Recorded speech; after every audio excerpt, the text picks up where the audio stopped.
You guys realize there's a lot of NBA fans who feel like you guys are annoying. Do you realize that?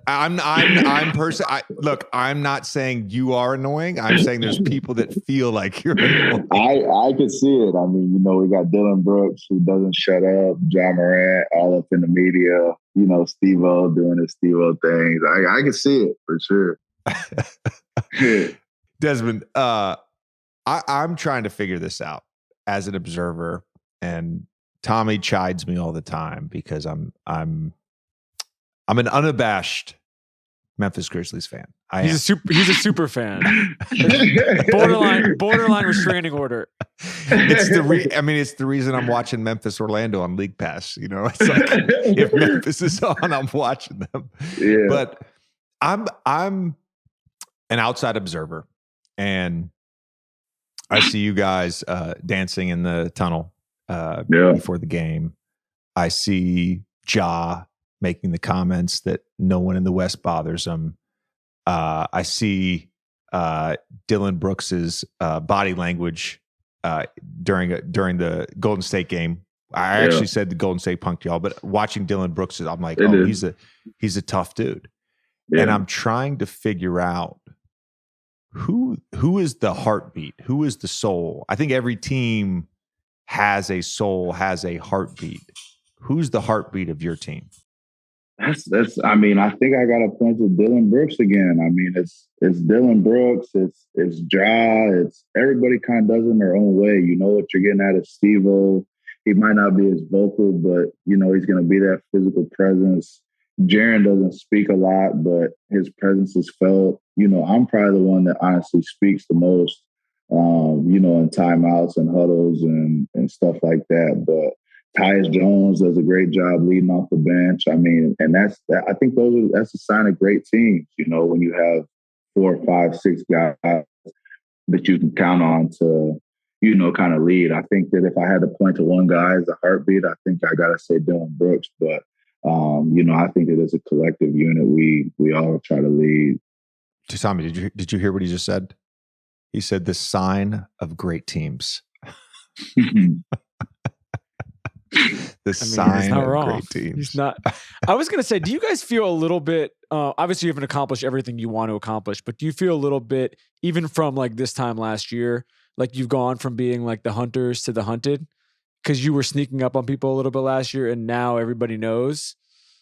It's crazy you say that because Coach Jenkins loves that. Like, and Ja obviously talks about it. We went through a little stretch when I was out, when we were losing some games, and that was like his message. I mean, we're being hunted. Every time we walk into somebody's arena, their fans are, going to pack the place. Everybody wants to see the Memphis Grizzlies. People got us circled on their calendar. Not only because we're a good team, but we also talk our shit. So it's like guys ain't going to forget that next time we come around. So. I think that we've done a good job of understanding that and, taking the right mentality and approach to each night.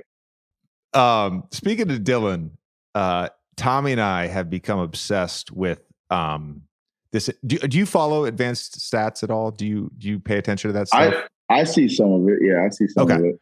So there's 538, Nate Silver's website has a all-encompassing stat called Raptor. Yeah. And Dillon Brooks, on Twitter at least, is a very polarizing player. Now, I happen to be a fan of Dillon Brooks, despite the fact that him and Coach K got into it when Oregon beat Duke. I have no issue with that. But I was looking this up today. So he's 14th in the league in defensive Raptor. Raptor's the 538 stat.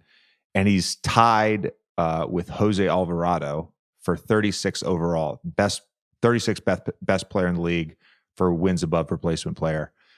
What do you think? I want to get your sort of opinion on why he's so polarizing, but what do you think his real value is? I mean, that's a great question. I don't think you can measure it. I mean, because of all the things he does, not only on the basketball court. I mean, he's the first guy in the facility. every day. He's in the facility 7 days a week, off day, lockout day, regardless, whatever it is. He's in there getting body work or whatever the case is done. And then 82 games, you can count on him guarding the other team's best player, whether it's a point guard, shooting guard, small forward, power forward. It really doesn't matter. And the edge and the intensity that he brings night in and night out just kind of wills our team, especially if it's, Orlando on a Tuesday night, second game of back-to-back. We just played San Antonio twice after playing 3 games in 4 days.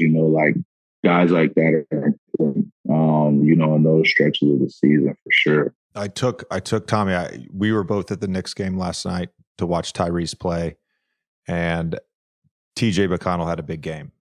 And I obviously am a big TJ fan. He's like a brother to me, but I had 2 people in the stands during the game that, they knew who I was. They were asking me questions about the NBA. And when TJ started killing, they're like, every team needs a TJ McConnell. For sure. And I feel like every team needs a Dillon Brooks.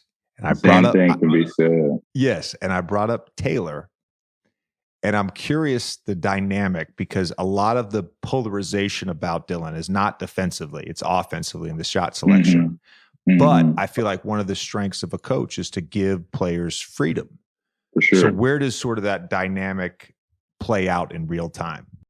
There's definitely a healthy balance. I think when Dillon first got in the league, he was on, Grizzlies teams that weren't necessarily as competitive, so he might have developed some habits, where he's the go-to guy. The go-to offensive option. And then you draft Ja Morant, Jaren Jackson, and bring some other guys into a fold. So it's like, you got to kind of defer to those guys. The ball's going to be in their hands, and now you kind of got to be an off-ball scorer, and pick your spots. So there's obviously been battles, but I think DB's been great. This year especially, just buying in and being more of a playmaker. Kind of taking what the defense gives him, not forcing a lot of those non-restricted area 2-point field goals that he's done in the past. He's trying. He's a winner, so it's not like he was taking those mid-range shots and those fall-away shots thinking that, oh, I got to get mine. Like, he just felt like that was the best option, I'm sure, on the floor. And that's one of the things that makes him so good, though, is his confidence. Nobody's shaking his confidence.